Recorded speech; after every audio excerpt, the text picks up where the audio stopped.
Alright, mastreets social media manoswera nchiona kuti nyaya dziri kufamba sei sekuziva kwenyu kuti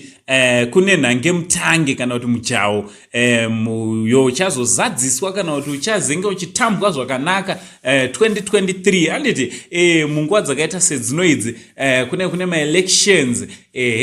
ma-presidential elections vazukuru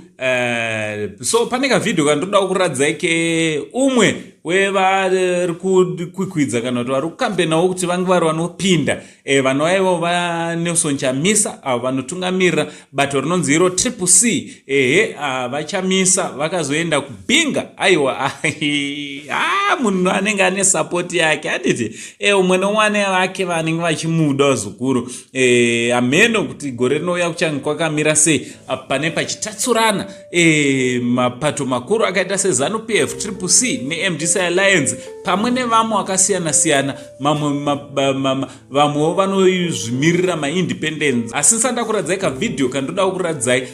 kana wanga usati wasubscribe, I kindly ask you to subscribe, turn on your notification bell so that every time we upload a video you will be notified. Chitoti zviri kudi kwese kwamuri vazukuru vasekuru side pano pa #1 YouTube channel yenyu. So kavidhio kandoda kuti muone ndo kanoteera imotaurawo ku comment section kuti munofungei nezve support inopiwa vaNelson Chamisa avo vanotungamirira CCC from Uncle Sandy, only Zim Uncle. But it's not much love.